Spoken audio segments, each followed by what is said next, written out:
The night was thick with silence across the wide Texas plains, the kind of silence that only comes when the moon hangs heavy above the desert horizon and the wind itself seems reluctant to disturb the weight of sorrow in the air, and into that silence rode a lone cowboy, his horse's hooves striking the dirt with steady rhythm, a rhythm that had been the heartbeat of his life since boyhood, for this man, Caleb McGraw, had known hardship as well as the sunrise, had wrestled cattle, faced droughts,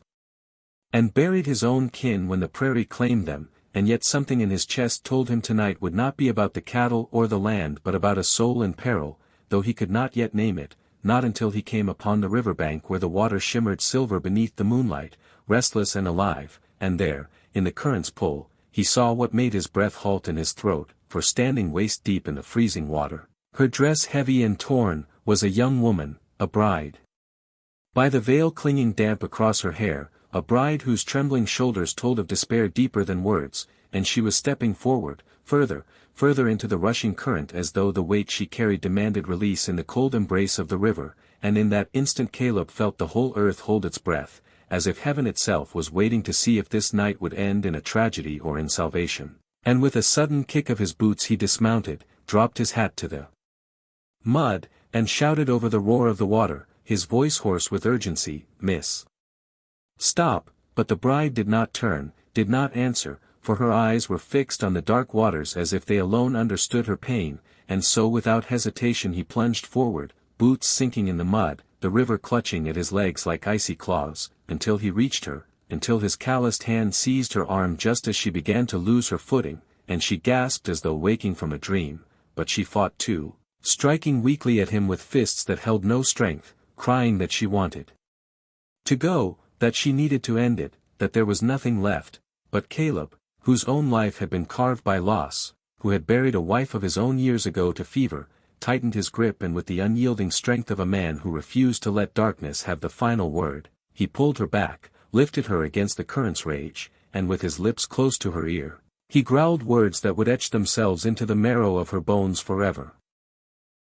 Not today. And the moment those words struck her heart, something in her broke, not in despair but in release, a sob so raw it seemed to bleed into the river itself, and she collapsed against his chest, clutching at his soaked shirt as though he were the only tether keeping her from being swept into the abyss, and as Caleb carried her to shore, as the mud swallowed his boots and the water streamed from their bodies, he realized that fate had led him here, that this bride was not meant to be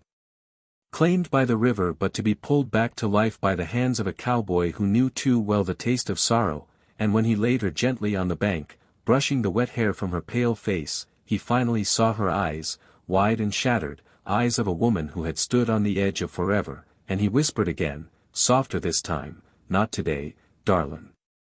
Not today," and though her lips trembled, though her words were broken, she whispered back, why would you stop me?" And Caleb, kneeling there beside her, soaked to the bone, looking into the eyes of a stranger who already felt like a burden God himself had asked him to bear, answered not with sermon or lecture but with the truth of his own scarred heart, "Because I've been where you are, and someone once pulled me back, too." And as the night stretched long and the stars bore witness, a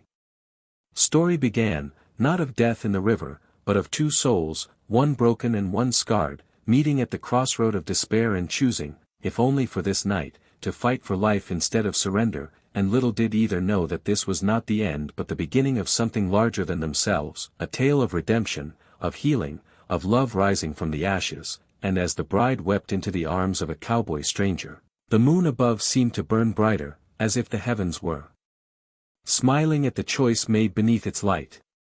The dawn came slowly over the plains, painting the world in soft shades of gold and crimson, and with it came the silence that follows a night of storms within the human soul, for the young bride, whose name Caleb had yet to ask, sat wrapped in his long weather duster by the small fire he had struck on the bank, her wet dress steaming gently in the morning chill, her face pale as the ash of yesterday's sorrow, yet her eyes alive in a way they had not been when she stood in the river ready to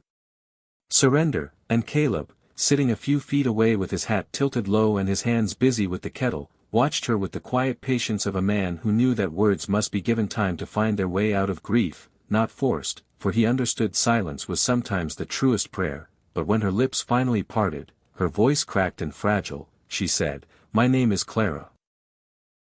Clara Monroe, and at the sound of it, he tipped his head and gave a nod, like a cowboy saluting a queen, before answering simply, "Caleb," and in that exchange of names the river between despair and hope shrank by an inch, a bridge beginning to form, fragile yet undeniable, and Clara, staring into the flames, confessed that she had been left at the altar, humiliated before the town, her family turning away, her father's land lost to debts, her fiancé fleeing with another, and in that spiral of shame and ruin she had come to believe she was worthless, nothing more than a burden waiting to sink, and so the river had seemed a gentler grave than the whispers of the world, but Caleb, shifting closer, his voice low and steady, spoke of the fever that had claimed his wife years ago, how he had once stood with a revolver in hand, ready to silence his pain forever, until an old rancher, a stranger, had stopped him, laid a hand on his shoulder, and said those same words he had given her. Not today, and as Clara listened, tears streaking her cheeks, she felt not judged but understood, not condemned but seen, and something within her flickered, a spark faint but alive, and Caleb told her that the measure of a soul was not in the eyes of those who abandoned her but in the strength she found to rise again, and he swore that if she chose to live, he would not let her walk that road alone. For a cowboy's oath was as unbreakable as the horizon itself, and Clara, clutching the duster around her shoulders, whispered, "But I don't know how to start again," and Caleb answered with a half-smile beneath his mustache, "Then let's start with one step at a time, darlin'," and with that, the day began not as a continuation of tragedy but as the first dawn of a new story, for together they saddled his horse, rode back across the wide prairie, and as the sun rose high, Clara felt the wind dry her tears and lift her veil like a banner of defiance against the darkness that had almost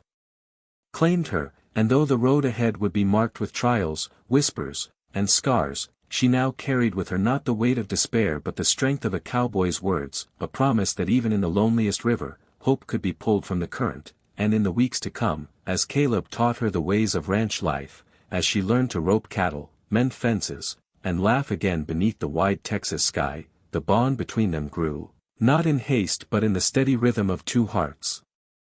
that had once been broken, finding harmony in the saddle's sway, and when one evening, beneath the sweep of stars, Clara turned to him with gratitude shining like fire in her eyes, Caleb only tipped his hat and said, "Remember, Clara, it wasn't the river that ended your story, it was you choosing to fight, and I was just the fool God sent to remind you," and she smiled for the first time in what felt like forever, a smile that carried the promise of new beginnings, and so the tale that began with despair by the river became a testament whispered across the prairie, that even the deepest wounds can find healing, even the heaviest nights can yield to dawn, and that sometimes all it takes is one soul brave enough to say, "Not today."